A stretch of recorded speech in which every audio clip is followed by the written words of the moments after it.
Oh, la paix que Jésus donne, je ne la connaissais pas.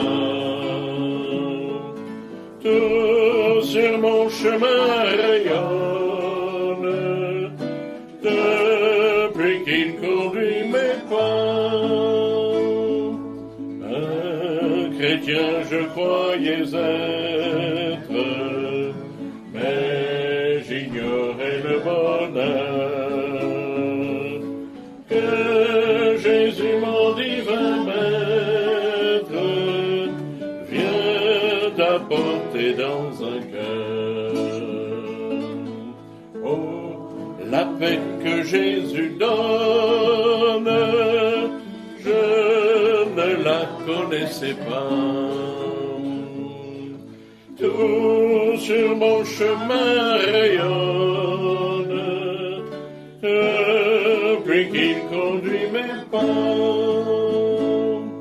Sa puissance souveraine maintenant règne sur moi. Du péché brise la chaîne, me rend vainqueur par la foi. Oh, la paix que Jésus donne, je ne la connaissais pas. Tout sur mon chemin rayonne, depuis qu'il conduit mes pas. Et tranquillement j'avance, m'appuyant sur mon Sauveur. Son adorable présence me donne le vrai bonheur. Oh, la paix que Jésus donne, je ne la connaissais pas.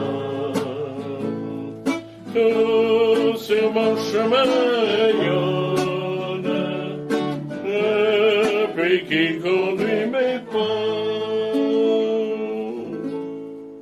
Amen. Merci beaucoup. Alors je vous propose de chanter le suivant, Un jour dans tes parvis.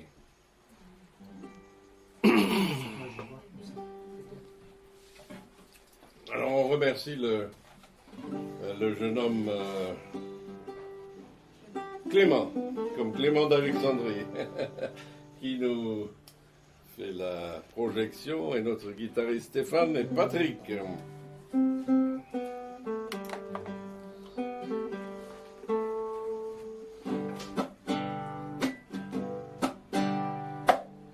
Un jour dans tes parvis, vaut mieux que mille ailleurs. Seigneur, tous nous unis, nous sommes frères et sœurs. Rassemblés en ce lieu, nous louons notre Père. Voici l'Esprit de Dieu, nous sommes dans sa lumière. Un jour dans tes parvis, vaut mieux que mille ailleurs. Seigneur, tu nous unis, nous sommes frères et sœurs. Jésus est parmi nous, l'impie et notre pleur. Son regard est si doux, ta joie remplit nos cœurs.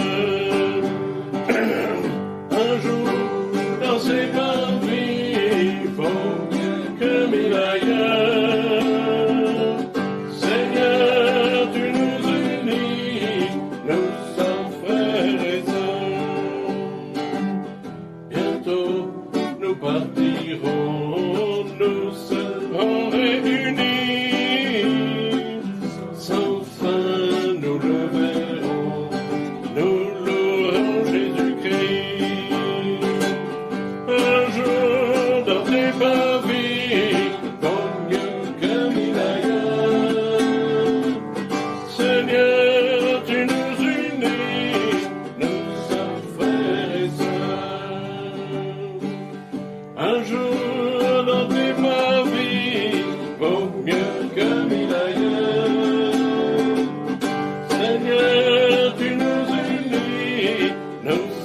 faire ça.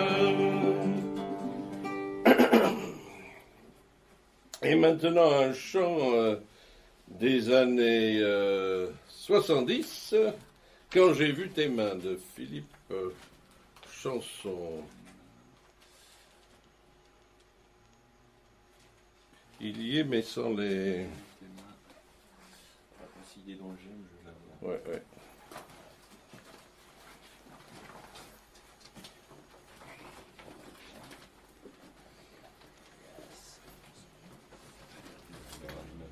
« 203.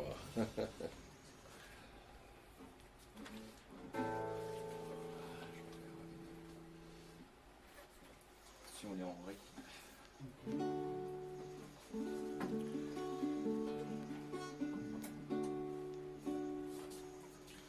Quand j'ai vu tes mains guérir tant de malades, quand j'ai vu tes mains qui rompaient du pain pour nourrir tout autour de toi des milliers d'hommes, Seigneur, reçois mon amour. Seigneur, reçois mon amour. Quand j'ai vu tes pieds saigner de partout, quand j'ai vu tes pieds percés par le clou, pour sauver tout autour de toi des milliers d'hommes, Seigneur, reçois mon amour. Seigneur, reçois mon amour. Quand j'ai vu tes yeux pleins de pleurs, de larmes, quand j'ai vu tes yeux au regard d'amour, pardonner tout autour de toi des milliers d'hommes, Seigneur, reçois mon amour. Seigneur, reçois mon amour. Quand j'ai vu ton corps tout meurtri de coups, quand j'ai vu ton corps vivant malgré tout, ressuscité pour toujours, des milliers d'hommes, Seigneur,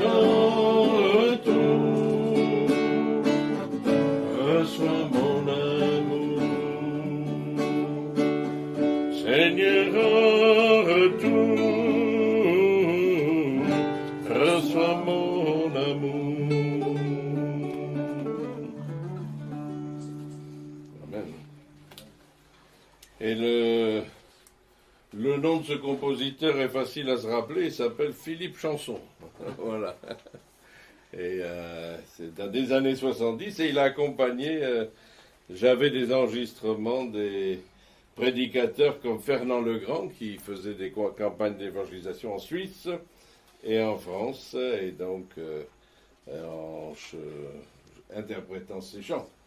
Et maintenant, on va ouvrir la Bible dans le livre dans le premier livre de la Genèse. Alors, c'est pas difficile à trouver, hein. La Genèse, c'est le premier livre de la Bible. C'est le livre des commencements. Commencement de beaucoup de choses, d'ailleurs, hein. Et j'ai été choqué.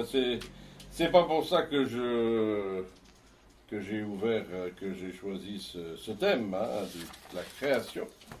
Mais j'ai été choqué d'entendre sur KTO, vous savez, c'est la télévision chrétienne, hein, et une animatrice qui anime des débats et il y avait un débat sur des études bibliques. Vous pouvez trouver des études bibliques maintenant, faites par les catholiques, c'est nouveau sur Internet. Et cette dame a dit, eh ben, je confesse que j'ai jamais lu l'Ancien Testament. Alors, elle est organisatrice de débats, je la vois de temps en temps, hein, mais elle n'a pas lu l'Ancien Testament. Nous, dans nos cercles évangéliques, on dirait quelqu'un qui n'a pas lu l'Ancien Testament n'est pas chrétien, hein. Ce serait un peu exagéré, mais pour nous, c'est normal, hein. Mais je sais qu'il y en a certains qui ont sauté certaines généalogies et certains petits prophètes quand même, hein. Je ne vais pas faire de sondage, mais je pense qu'il y en a, hein. Et donc, voilà, on lit la Bible, toute la Bible, rien d'autre que la Bible, parce que c'est la révélation divine, hein, merci Seigneur, et c'est la révélation de Dieu. Et il y a tellement de choses, rien que dans les premiers versets de la Bible. Alors, d'habitude, je parle de la Genèse en parlant des événements, hein. Alors, vous allez m'aider ce matin, quels sont les événements de la Genèse?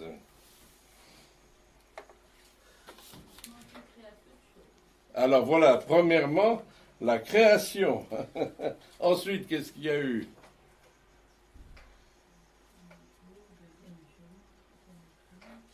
Non, mais après la création. Après la création. Alors, le péché, donc la chute, voilà, hein, ça c'est un événement important. Et après la chute, qu'est-ce qu'il y a eu? Ah, c'est très important, hein? Le déluge, avec Noé, hein? Et donc, là, je vous parlerai, mais pas aujourd'hui, de ce livre de John Wycombe, une introduction au catastrophisme biblique, hein. La Bible nous enseigne qu'il y a eu, dès le début, des cataclysmes et des catastrophes, hein, et que les choses n'ont pas évolué progressivement et graduellement, mais qu'il y a eu vraiment des événements particuliers. Alors, la création, la chute, le déluge, qu'est-ce qu'il y a ensuite comme événement?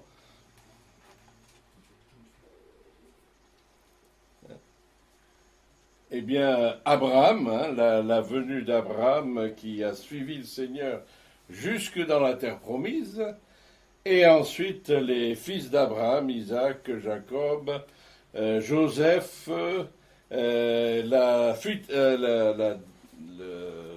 sont partis en Égypte, et ensuite ils sont revenus, et là c'est le livre de l'Exode ensuite, hein, voilà. Bon, je vois que vous avez besoin de réviser la Genèse, ça tombe bien, hein. Et donc, mais nous allons le faire cette fois-ci à partir des personnages principaux de la Genèse. Alors, je vais vous poser une question piège. Qui est le premier personnage de la Genèse? Je vous écoute. Adam. Alors, j'ai Adam et Ève, mais c'est pas le premier personnage. C'est pas Noé non plus, non? Eh bien, c'est Dieu. Ah ben oui, ça on oublie, hein? Parce que, comme le livre de l'Apocalypse, en Apocalypse, il écrit révélation de Jésus-Christ, hein? C'est une révélation de Jésus-Christ. Et la Genèse, c'est une révélation de Dieu. C'est Dieu qui se révèle à son peuple, et son peuple doit transmettre cette révélation à toute l'humanité. Alors, je vous dirai les mots en hébreu tout à l'heure parce qu'ils sont très importants et on ne peut pas bien les traduire en français, malheureusement. Mais c'est important. Donc, ensuite, comme on m'a dit, Adam et Ève, quels sont les personnages après Adam et Ève? Caïn et Abel, bravo, hein? Et donc Caïn et Abel, c'est le premier meurtrier. Hein. On est étonné chaque fois qu'il y a un meurtre, hein. Mais l'humanité est meurtrière dès le début. Hein. Le meurtre est en nous. Hein. Et Jésus dit, vous êtes meurtrier et envieux. Jacques dit, vous êtes meurtrier et envieux. Et oui, c'est en nous, c'est le meurtre. Ensuite, donc quelqu'un a dit, Noé et sa famille, qui sont très importants, mais on les verra bien sûr plus tard. Abraham et Sarah, hein, très importants. Alors, j'ai pas mis Ishmaël et sa mère, mais ils sont importants aussi. Hein, il y a un chapitre important. Et ensuite, Isaac et Rebecca, Ésaü et Jacob, Léa et Rachel, Joseph et ses frères, et puis Pharaon et tout un peuple qui est sauvé par Joseph. Hein. Donc ça fait beaucoup de personnages. Hein. Et c'est très important de connaître ces personnages et ils ont une leçon à nous enseigner, à nous aussi. Alors, on va le lire en français et après je vous donnerai quelques mots en hébreu. Hein.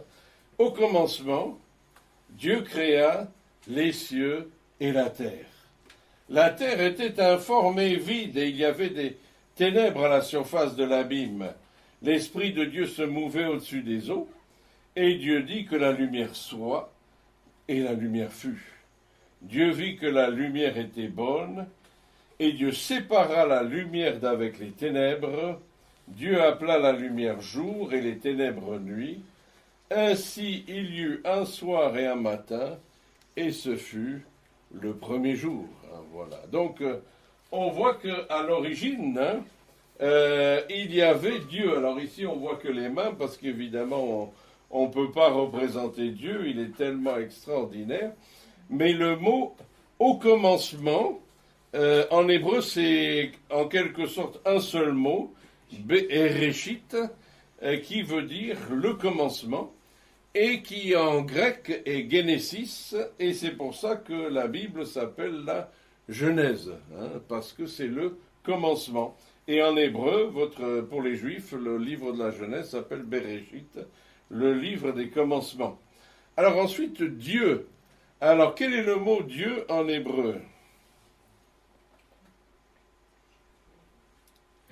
Elohim, exactement. Hein, c'est un mot. Alors, El, ça veut dire Dieu. Et Orim, c'est le pluriel. Hein. Donc, Dieu, au pluriel, a créé les cieux et la terre. Et donc, ça nous montre que dès l'origine, Dieu n'est pas seul, il est pluriel, et il y a une première révélation de la Trinité. Hein, le Père, le Fils et le Saint-Esprit ont créé les cieux et la terre. Et le mot créer, c'est bara. Hein. Alors ça veut dire quoi créer dans le mot bara? Ça veut dire quoi?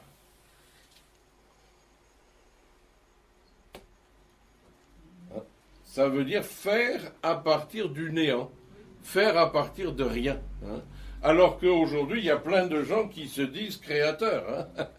Hein. Des artistes, des peintres, des sculpteurs, des gens qui font des films, ils disent qu'ils sont créateurs, mais ils créent à partir de choses qui existent déjà. Hein. Le créateur, il a créé à partir de rien. Et dans le passage, dans la Bible, il y a un passage qui dit du néant, tu fis surgir l'univers. Hein. Ici, je vous montre, ça c'est une photo de la NASA. Hein. Vous avez la main de Dieu qui est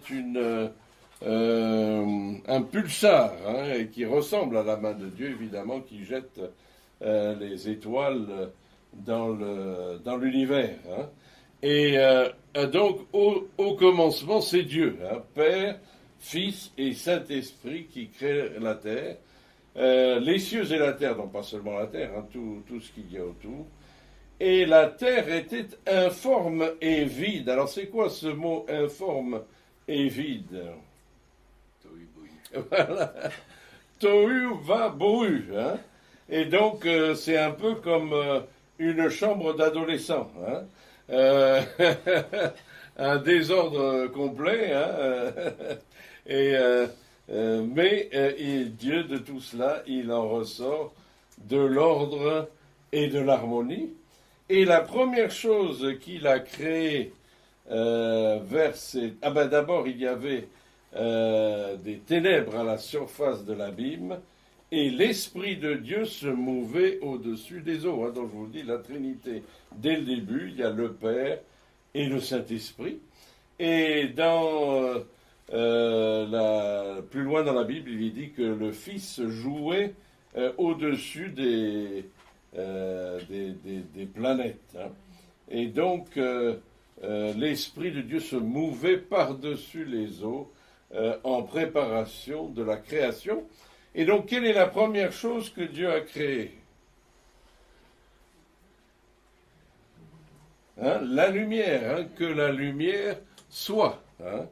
Et donc, avant cela, il n'y avait que des ténèbres, mais pour Dieu, c'était pas grave, parce que lui voit tout, dans la lumière et dans les ténèbres. Mais, pourquoi est-ce que Dieu a créé la lumière? Alors là, à vous de travailler maintenant, j'ai assez travaillé.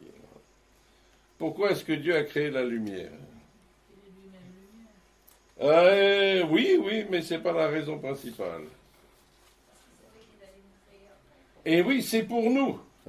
C'est pas pour lui, c'est pour nous. Et pour que nous puissions voir. On va voir tout à l'heure le spectre de la lumière. Eh bien, dans les jours de la création, donc j'ai plein de représentations de la création.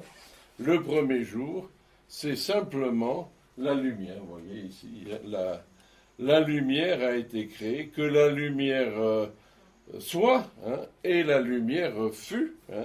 Et c'est ce que Dieu a fait. Et au commencement.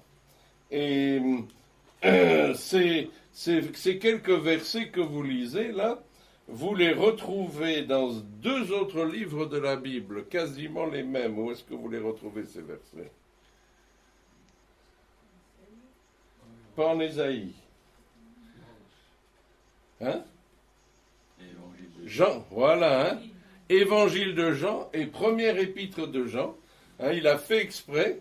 Alors, d'après le grec, pas d'après l'hébreu, d'après le grec, la version des Septante, ce qui était dès le commencement, donc c'est le même mot ici, commencement, et puis la lumière, au commencement était la lumière. Et donc ça reprend directement ce passage de la Genèse, et la Bible se confirme toujours elle-même, entre l'Ancien et le Nouveau Testament. Il y a toujours une confirmation. Donc que la lumière soit, et la lumière fut, et Dieu vit que la lumière était bonne. Voilà. Alors vous, votre avis, est-ce que la lumière est bonne? Qui est-ce qui pense que la lumière n'est pas bonne? Personne. Même les gens les plus méchants ne pensent pas que la lumière n'est pas bonne, bien que ce soit des enfants des ténèbres, parce que sans lumière, on est mort. Aucun légume, aucun animal ne peut vivre, nous non plus, et la vie s'arrête. On a absolument besoin de ce que Dieu a créé, c'est-à-dire la lumière. Et alors, j'ai posé la question souvent à des physiciens, qu'est-ce que c'est la lumière? Alors je vous demande, qu'est-ce que c'est la lumière? Alors, il y a des ondes, mais dans ces ondes, il y a des particules. Donc on est entre quelque chose de matériel et quelque chose d'immatériel. Et donc c'est difficile à expliquer et à comprendre. Qu'est-ce que c'est la lumière? C'est ce que Dieu a fait, et c'est ce qui est indispensable pour nous. Dieu a appelé la lumière jour, les ténèbres la nuit. Ainsi, il y a eu un soir et un matin, et ce fut le premier jour. C'est quelque chose d'extraordinaire. Le Seigneur a fait le premier jour. Alors, premier jour de combien de temps? Combien d'heures?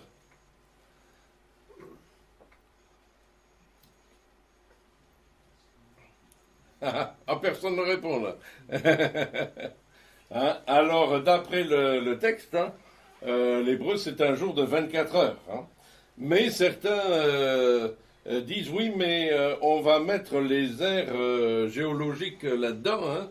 Et donc, ils disent que le premier jour dure 1 million d'années, des millions d'années, etc. Mais le texte lui-même dit c'est des jours de 24 heures. Hein. Et parce que, est-ce que Dieu a besoin de millions d'années pour créer quelque chose? Eh ben non, hein, il suffit de parler et ça existe. Hein. Si c'est le hasard qui fabrique les choses, ça prend beaucoup plus longtemps. Et vous allez me dire une bonne chose que le hasard a fabriqué récemment. Je vous écoute. Là, vous n'allez pas me répondre. Hein. Il n'y en a pas. Le hasard ne fait rien de bon. Et le hasard même n'existe pas. Hein, donc c'est plus simple. Hein. Et ceux qui croient au hasard, à la nécessité, s'imaginent un monde où nous serions comme des animaux et on ferait les choses poussées par des événements du hasard, mais ça n'a aucun rapport avec la réalité. Hein. Et donc, dans ce que Dieu fait, il y a toujours un plan, il y a toujours un dessein, il y a toujours une projection, une volonté d'aller de l'avant et de faire quelque chose. Ah oui, ça c'est un peu la lumière. Alors vous avez le spectre de la lumière que nous voyons. Le chien, lui, voit moins bien que nous, mais il y a d'autres animaux qui voient mieux que nous, évidemment. Et voyez que le spectre de la lumière que nous voyons est juste un petit morceau des ondes qui sont disponibles. Vous avez les ondes radio, etc. Je ne rentre pas dans tous les détails parce que je ne suis pas physicien. Hein. Mais voilà, et puis ça c'est très beau hein, pour montrer le spectre de la lumière aussi, hein, donc de l'infrarouge à l'ultraviolet, hein, avec toutes ces différentes couleurs que nous pouvons voir. Et qu'est-ce que c'est une couleur, juste avant de passer à autre chose?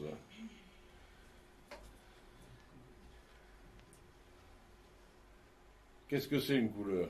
Une diffraction de la lumière blanche. Et voilà, c'est juste une réflexion de la lumière d'après la façon dont nos yeux le comprennent. Hein. Alors on dit ça c'est bleu, ça c'est noir. Ben non, hein, c'est juste, c'est nos yeux qui le voient. Hein.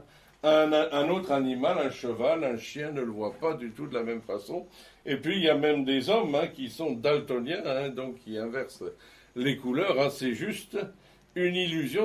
Là aussi, c'est pour que nous puissions mieux vivre, hein, qu'on a les couleurs, hein, mais sinon ce n'est pas voilà, tout à fait réel. Alors ensuite, le deuxième jour, hein, qu'il y ait une étendue entre les eaux, qu'elle sépare les eaux d'avec les eaux, et Dieu fit l'étendue, sépara les eaux qui sont au-dessous de l'étendue d'avec les eaux qui sont au-dessus de l'étendue, et cela fut ainsi. Dieu appela l'étendue ciel, ainsi il y eut un soir et un matin, et ce fut le deuxième jour. Hein. Donc il y a la séparation de l'eau. Hein. Alors, qu'est-ce que c'est l'eau? Je vais zoomer là-dessus parce que sinon on ne voit pas bien. Voilà. Qu'est-ce que c'est l'eau? Voilà, c'est juste des molécules, hein, mais qui ont des propriétés, on pourrait dire magiques, hein, extraordinaires. Et il y a 3 états de l'eau, comme vous le voyez ici, liquide, solide et gazeux. Hein. Et ce qui est unique dans l'eau par rapport aux autres éléments, c'est que quand l'eau est solide, donc on appelle comment l'eau solide? La glace, eh bien, elle ne descend pas au fond. Elle est plus légère que l'eau liquide. Voilà. Hein, et c'est le seul élément hein, qui, quand il est solide, est plus léger que quand il est liquide. Hein. Et donc, c'est Dieu qui l'a fait exprès, parce que sinon, si la glace descendait au fond des rivières ou des lacs, qu'est-ce qui se passerait? Ça déborderait partout. Ça déborderait, et puis la glace continuerait à se faire et à se masser au fond, et toute la vie dans les rivières et les lacs disparaîtrait, puisque tout serait gelé de bas jusqu'en haut. Et donc, il n'y aurait pas de poissons. Hein, voilà. Et donc, le Seigneur veut qu'on ait des poissons à manger. Donc, il y a une plaque de glace au-dessus, mais en dessous, on peut vivre. Hein, voilà. Et donc, voilà, avec la vapeur d'eau, on peut déplacer un train, on peut faire des belles photos, étudier les gouttes d'eau. Là, c'est le cycle de l'eau que vous apprenez en classe de sixième. Hein, et ce cycle de l'eau est dans le livre des Proverbes. Hein. Le livre des Proverbes dit « Tous les fleuves vont à la mer et la mer n'est pas remplie. Hein. » Alors, pourquoi la mer n'est pas remplie? Voilà, ça s'évapore. Et donc, l'eau qui arrive, elle repart dans les nuages. Hein. Alors, en Normandie, on sait ce que c'est, les nuages. Hein. Voilà. On a même de très beaux nuages et les impressionnistes, les peintres, se sont mis à des endroits pour peindre les nuages, justement, tellement ils sont merveilleux. Puis les nuages pleuvent dans les montagnes aussi, qui font ruissellement, et ça donne de l'eau qu'on peut convertir en énergie, enfin, et que le Seigneur convertit en énergie aussi. Ça participe au cycle de la fabrication de l'oxygène, etc. Enfin, on pourrait passer des heures à raconter tout ce que fait l'eau. Et l'eau, c'est nous aussi. Hein. On a quel pourcentage d'eau en nous? Hein? Pas mal. Je crois que c'est 90, hein, mais là aussi, je ne suis pas docteur, donc je ne vous donnerai pas tous les détails. Hein, mais on a beaucoup d'eau en nous. Hein, on est fait avec ça. Voilà. Et l'eau est quelque chose d'absolument magnifique, que ce soit glacé. Voilà, ça c'est le plus grand glaçon du monde. Hein. Ils font hein, petit à petit, mais voilà. Vous avez les icebergs, etc. Là aussi, le cycle de l'eau que vous apprenez à l'école, hein, voilà. Vous vous souvenez de tout ça à l'école, hein? Oui, bon, c'est bien. C'est bien. Et donc ensuite, le jour suivant, verset 9, hein, Dieu dit que les eaux qui sont au-dessous du ciel se rassemblent en un seul lieu, et que le sec apparaisse. Et cela fut ainsi. Dieu appela le sec la terre, et il appela l'amas des eaux les mers, et Dieu vit que cela était bon. Puis Dieu dit que la terre produise de la verdure, de l'herbe portant de la semence, des arbres fruitiers donnant du fruit selon leur espèce, il y en eux la semence sur la terre, et cela fut ainsi. La terre produisit la verdure, l'herbe portant de la semence selon son espèce, des arbres donnant du fruit ayant en eux leur semence selon leur espèce. Dieu vit que c'était bon, ainsi il y eut un soir et un matin, et ce fut le troisième jour. Et donc, le troisième jour, il y a l'apparition de la terre sèche, et ensuite l'apparition des plantes et des végétaux. Alors, je vous ai mis toute une collection de fleurs parce que et de plantes, hein, été comme hiver. Hein, ça c'est mes photos celles-là. Hein, et donc des pommiers, etc. Tout ça, cerisiers, pommiers, etc. Dieu l'a fait et il a fait quelque chose de beau hein, et d'harmonieux. Et l'homme, comme on est parti vivre dans les villes, hein, eh bien on peut vivre sans s'apercevoir dans une journée qu'il y a des oiseaux, qu'il y a des arbres et qu'il y a la vie. Hein. On vit dans le béton, on vit dans des... Bon, ici en Normandie, on est quand même un peu privilégié, hein, mais dans les grandes villes, on vit dans des espaces confinés, hein, et on ne voit pas la beauté de ce que Dieu fait. Hein.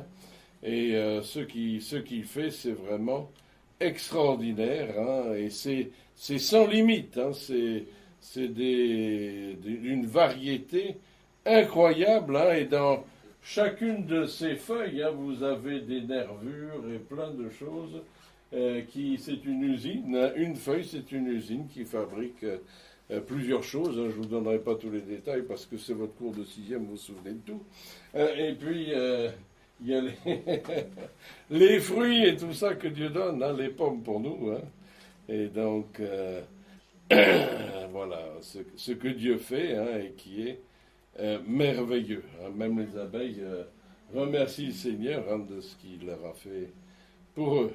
Voilà. Dans les forêts, dans les montagnes.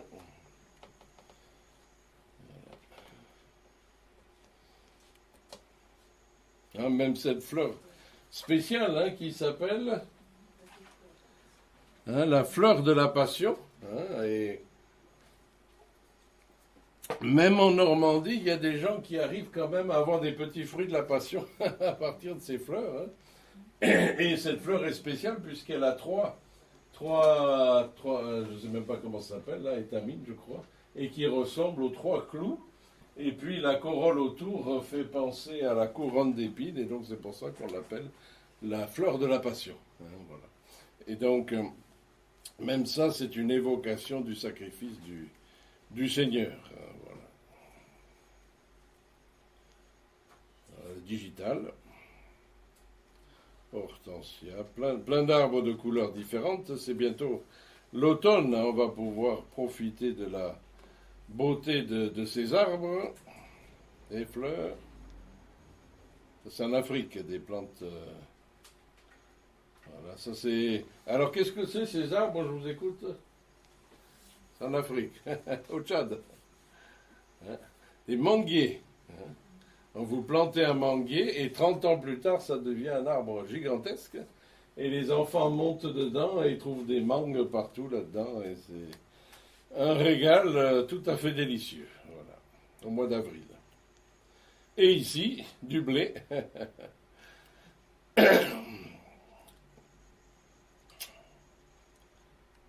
Voilà. Ça, c'est en Espagne qu'on a ces grandes.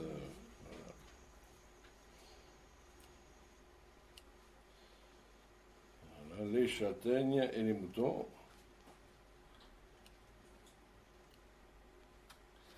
Et voilà, donc c'est ce que Dieu a fait est extraordinaire. Et ensuite, nous parlons des luminaires dans l'étendue du ciel pour séparer le jour d'avec la nuit, des signes pour marquer les époques, les jours et les années, et qui servent de luminaires dans l'étendue du ciel pour éclairer la terre.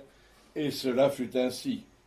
Dieu fit deux grands luminaires, le soleil et la lune, le plus grand pour présider au jour, le plus petit pour présider à la nuit. Il fit des étoiles. Et Dieu plaça dans l'étendue du ciel pour éclairer la terre, pour présider au jour et à la nuit, séparer la lumière d'avec les ténèbres. Dieu vit que c'était bon. Ainsi il y eut un soir et un matin, et ce fut le quatrième jour. Alors là, j'ai quelques photos de la NASA, de galaxies, de galaxies tout à fait extraordinaires.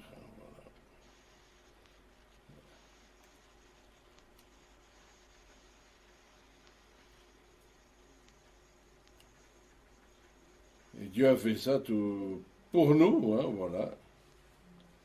Et pour Jacob aussi qui a songé. Voilà.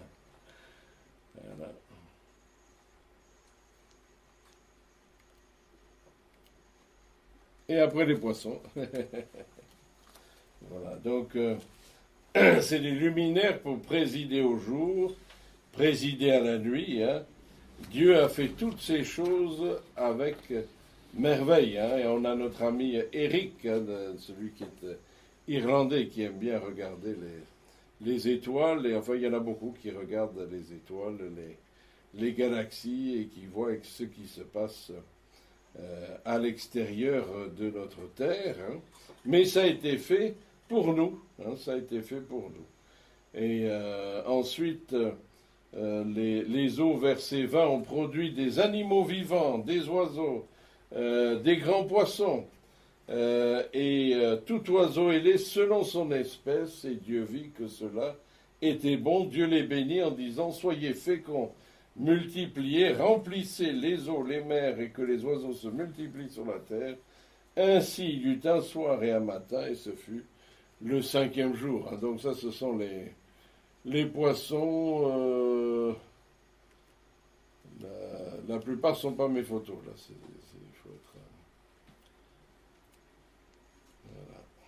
Le fond de la mer. Et les oiseaux, voilà. Ce sont des Ce sont des peintures qui ont été faites par un Français qui a traversé les États-Unis au 19e. Il s'appelait Audubon. Et il a fait plein de photos, pas des photos, des gravures, des dessins extraordinaires des oiseaux d'Amérique. Et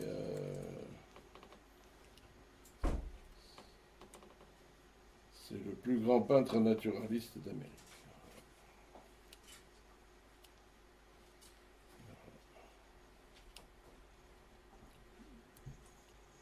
Ah ben c'est lui, Audubon.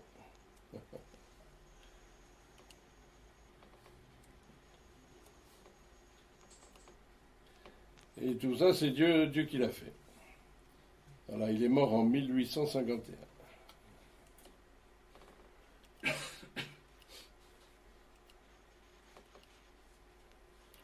Tous les animaux.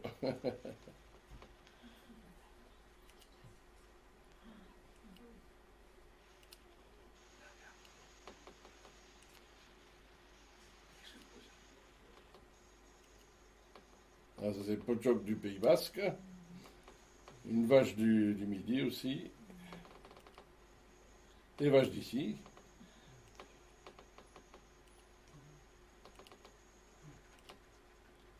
Tout ça, le Seigneur l'a fait en un seul jour.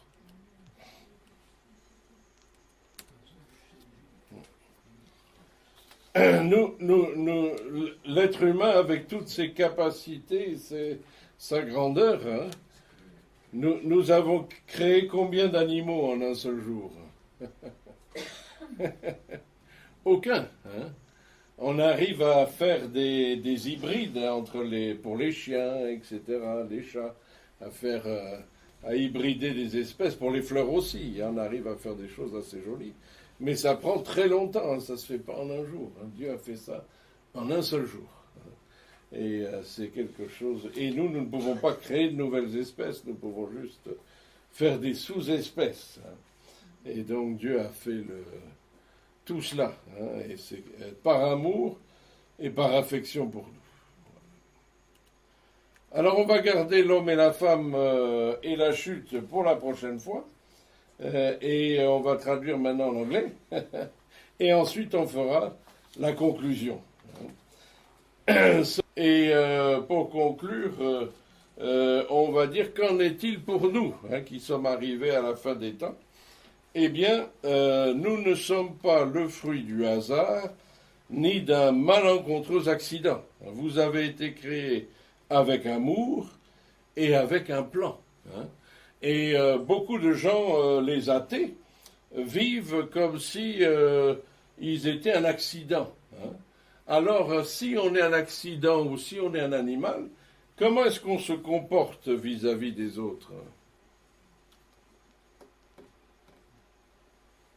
Eh bien, comme un prédateur. Hein. Puisqu'on est là par hasard, profitons de la vie, tirons-en du plaisir, et tant pis pour ce qui adviendra après. Hein. Et c'est pour ça que tant d'humains se conduisent mal, créent des guerres, etc., parce que pour eux, ils n'ont pas de valeur. Hein. Et la vie des autres n'a pas de valeur non plus, tout est accident. Et donc on peut maltraiter les autres, et c'est pas grave. Alors que Dieu ne nous a pas créés par hasard, nous ne sommes pas un accident, il nous a fait avec amour et avec un plan. Jérémie 29, 11 nous dit « Je connais les projets que j'ai formés sur vous, dit l'Éternel, projets de paix et non de malheur, pour vous donner un avenir et de l'espérance. » Le Seigneur a des projets pour nous. Hein. On dit il a des projets pour le monde, peut-être bien, mais il a des projets pour vous. Hein. Il a un plan pour votre vie. Et si vous êtes là, ce n'est pas par hasard, mais au contraire, il y a un avenir et une espérance pour vous. Et il vous le dit dès l'origine, et c'est encore vrai aujourd'hui. C'est pas parce que nous sommes bientôt 8 milliards sur la terre que le Seigneur ne peut pas nous suivre et s'intéresser au sort de chacun d'entre nous. Et puis deuxièmement, le Tout-Puissant ne cherche pas à se cacher, mais à nous rencontrer et avoir une relation vivante et intime avec nous. Parce qu'on lit en Genèse 3.8 ils ont entendu la voix de l'Éternel qui parcourait le jardin le soir. L'homme et sa femme se cachèrent loin de la face de Dieu au milieu des arbres du jardin. Et donc, le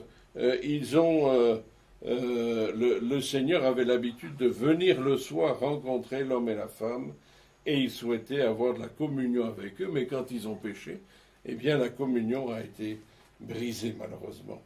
Et Genèse 5, 22 nous dit que Enoch, après la naissance de Mathusalem, a marché avec Dieu 300 ans, engendrant des fils et des filles. Et tous les jours d'Enoch furent de 365 ans. Enoch marcha avec Dieu, puis il ne fut plus parce que Dieu le prit. Donc pendant 300 ans, Enoch a marché avec Dieu. Et Dieu nous a créés pour vivre une relation réelle et intime avec nous. Et il veut que nous marchions avec lui, que nous vivions avec lui, et que nous soyons dans la joie pour tout ce qu'il a fait pour nous, qu'on le remercie pour le ciel, la terre, les plantes, les animaux. Toutes ces choses ont été faites pour notre bien et notre bonheur. Et il nous veut dans la joie et remerciement, et qu'on marche avec lui, qu'on soit en communion avec lui, comme nous le serons encore plus quand nous serons réunis avec lui dans l'éternité. Voilà, nous allons prier pour conclure. Seigneur éternel, que ton nom soit célébré, exalté et béni. Merci que tu nous aimes d'un amour éternel, que tu as donné ta vie pour nous sur la croix. Nous te célébrons de tout notre cœur et te remercions de ton immense amour. Et on te prie de trouver dans nos cœurs la reconnaissance pour ce monde que tu as créé, pour nos ancêtres Adam et Ève que tu as placés sur cette terre, pour tous ces planètes, ces univers, ces végétaux, ces animaux, cette eau, cette lumière que tu as faite pour nous et pour notre bonheur, et pour nous attirer à toi, et pour que notre cœur et notre vie te soient vécus en intimité avec toi. Nous te glorifions et t'exaltons, nous te célébrons et te remercions de tout cœur, Seigneur, au nom de Christ. Amen.